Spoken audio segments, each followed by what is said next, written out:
for free.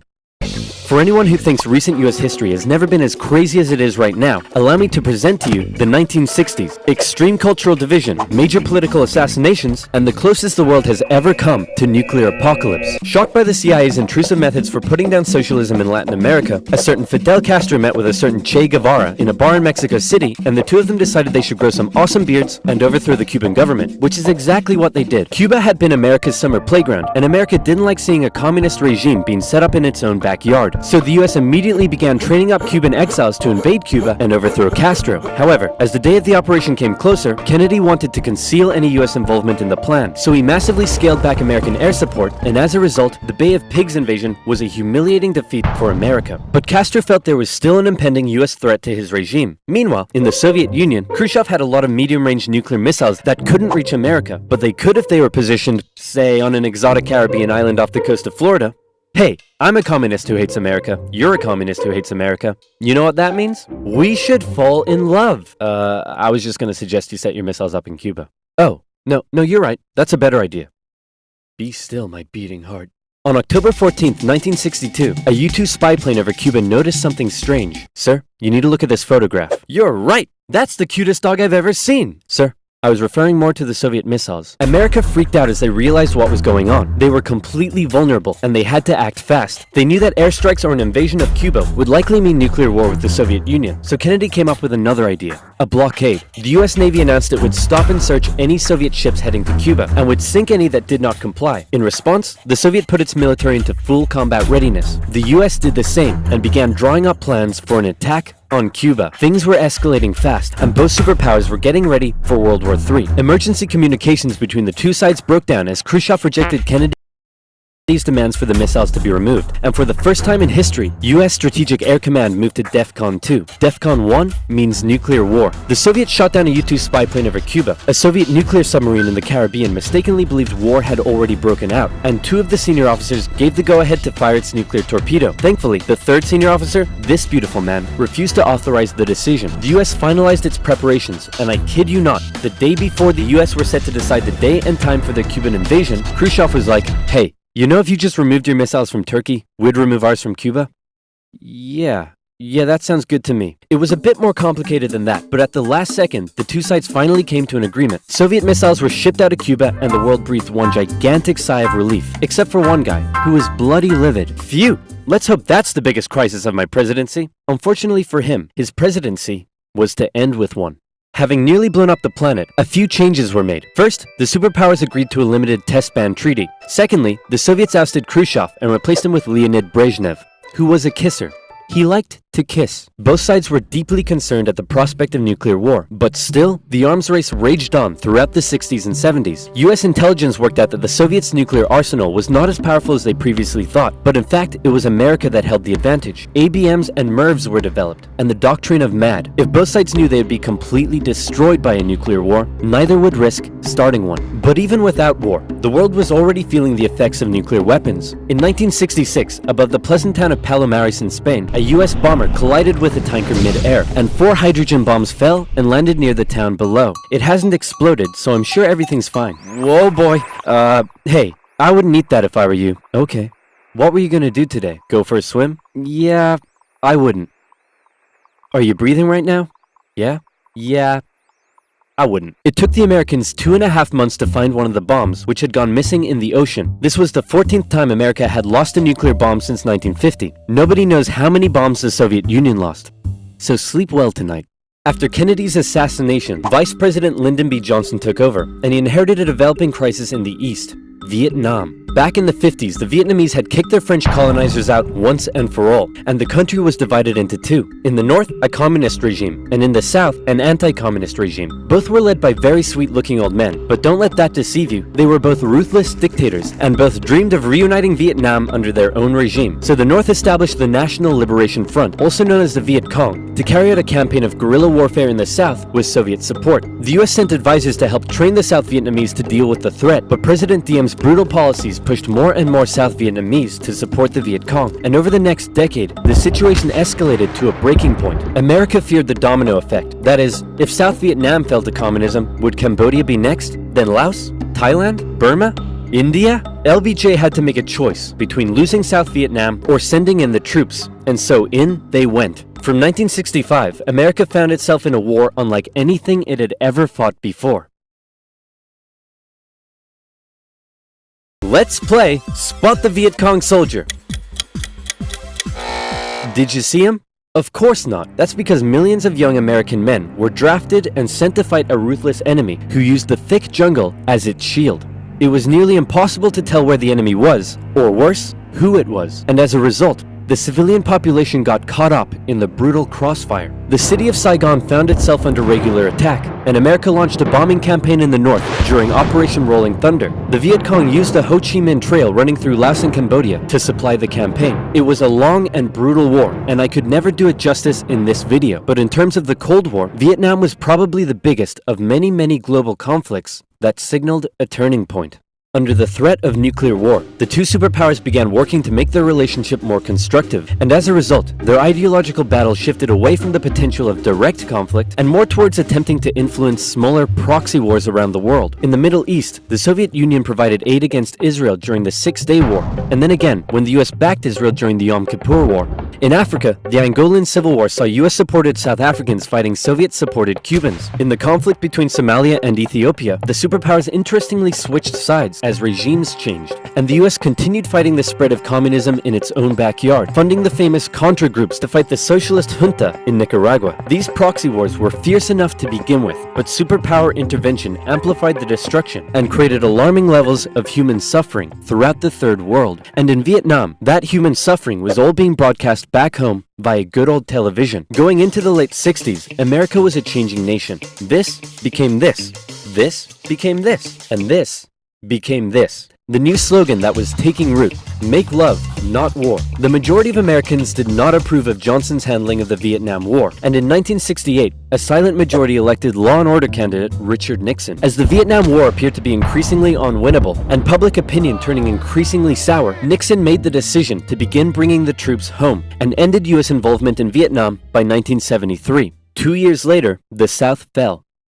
The Cold War was now taking its toll on both superpowers. In Russia, a huge percentage of the budget was still going to the military. People were still hungry, and they just didn't have access to the same lifestyle and goods as the West. And what did they have to show for it? They weren't even winning the space race anymore. Both sides needed to reduce spending in order to rescue their economies, and so both welcomed with open arms an easing of hostilities, otherwise known as Détente.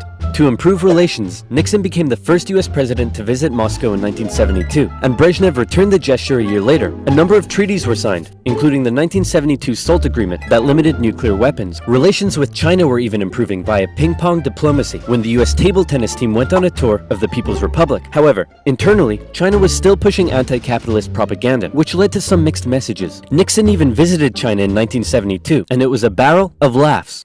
Today, the president walks among priceless treasures from China's golden age. Among them, a pair of ear stoppers used by the emperor to keep from hearing criticism. You put the stopper into his ears so that he couldn't hear the criticism. Give me a pair of them.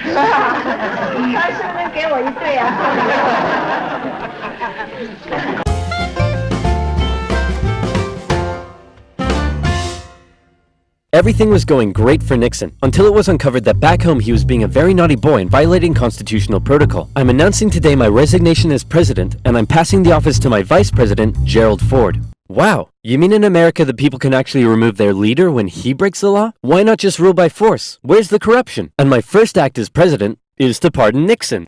There it is. After the whole fiasco, Americans decided what they really wanted was just a nice, safe guy who wouldn't cheat on them. So they elected Jimmy Carter, and the two sides met in Vienna where they signed yet another strategic arms limitation treaty. It's an honor, Premier Brezhnev. Likewise, President Carter.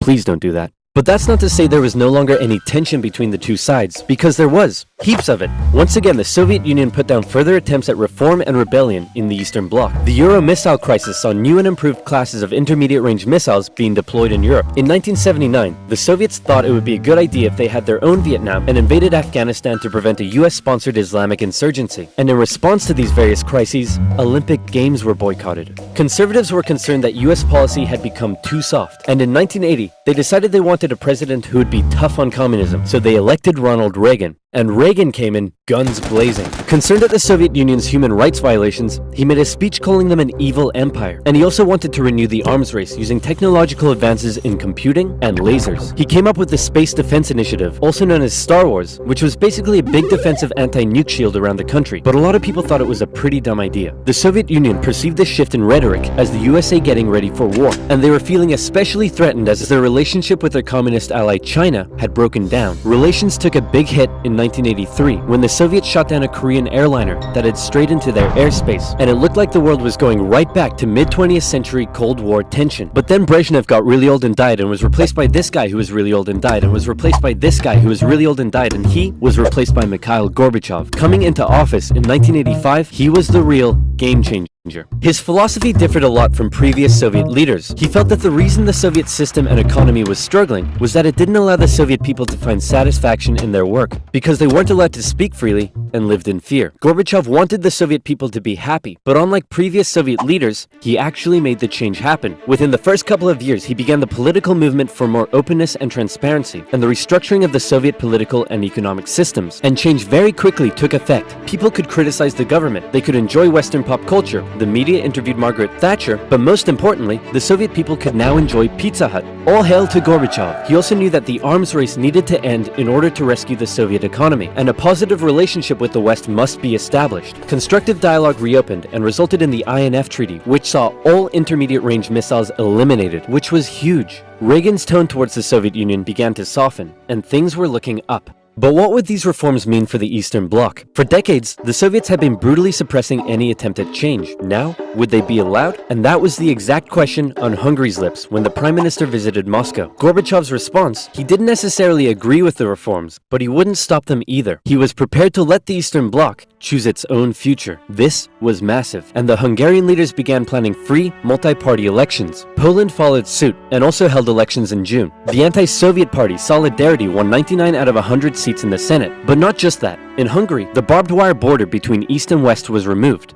The Iron Curtain was unraveling. But not all Eastern Bloc leaders were happy. Notably, East Germany was still ruled by a hardline Stalinist, Erich Honecker, and many East Germans were still eager to get out. They had been trapped by the Berlin Wall, but now they were doing the math. If they could travel to Hungary, and Hungary's border with the West was loosening, could they now make it to the West? That summer, East Germans decided Hungary was the latest top holiday destination. They traveled there in droves, and using various methods, tens of thousands crossed the border into Austria and the West. Honecker was furious, and blocked travel to Hungary, but that civil liberties train had started rolling, and it wasn't stopping. Thousands more flocked to the West German embassy in Prague, where they stormed the fence around the embassy gardens, and a temporary refugee camp was set up. In September, deals were struck to allow the refugees to travel west via train. Back in East Germany, the people were running on a civil liberties high, and they wanted their next hit. Dissent was growing. Over time, demonstrations turned to mass protest, with plainclothes secret police officers doing their best to put down the dissent, but it had grown well out of their control. And worse, the biggest demonstration was yet to come. We're gonna put all of this down by force. Right, guys? Guys? Unfortunately, everyone had realized what he had not. This was bigger than them, and the entire East German Politburo voted him out of power. On November 4th, over 500,000 East Germans took to the streets of East Berlin. For many, there was still one big target left in their sights: that damn wall. The pressure on the East German government was too great, and on November 9th, they made a bit of a chaotic announcement that the travel ban between East and West was being lifted. The change wasn't meant to take effect until the next day, and crossing guards still had orders to shoot on sight any who tried to cross. But that night, huge crowds gathered at the crossing points, and the guards were overwhelmed. In an astronomically historic moment, after decades of family separation and travel restriction, the people were allowed to pass through. East and West Berliners couldn't believe it, and celebrated together throughout the night. Some even climbed the wall and began to topple it. The Iron Curtain had fallen, and a year later, Germany would be reunited. Elections in Bulgaria, a peaceful revolution in Czechoslovakia, and a violent one in Romania brought to an end communist authority in the Eastern Bloc. America decided it would be best if it just stayed away and let the change happen, as the anti-communist movement continued all the way back to Moscow. Gorbachev had given the people the freedom to demonstrate. Now, they demonstrated for an end to the communist single-party rule, and Gorbachev had to give in. For the first time in history, elections were held in which candidates not officially endorsed by the party were allowed to run. Ambitious rival of Gorbachev, Boris Yeltsin, led a growing democratic movement. Now things here get quite confusing, and the dissolution of the Soviet Union is a complicated topic, so believe me, this is oversimplified, but it went a little bit like this. The Soviet Union was made up of a number of smaller Soviet republics, the largest of which was Russia. Yeltsin got himself elected the president of Russia, and began a struggle for sovereignty against Gorbachev and the Greater Soviet Union. Communist hardliners were horrified at what Gorbachev was allowing, so they briefly kidnapped him and tried to set up their own emergency government. But Yeltsin and his supporters all gathered around the White House in Moscow and were like, no, we have a tank. So the hardliners had to concede and released Gorbachev. Wow, thanks Boris. That was a close one. No problem. And thanks to you for all the great freedom you've given us. Anytime, pal. And just to inform you, I've used that freedom you've given us to go behind your back and make a deal with Ukraine and Belarus to dissolve the Soviet Union and set up the Russian Federation. In other words, you're no longer in charge. I am. Dude. So uncool. And so decades of tension and the everlasting threat of nuclear war finally came to an end as democratic governments were established in many of the old Soviet republics, and the world got along together forever after. Right, guys? Hey,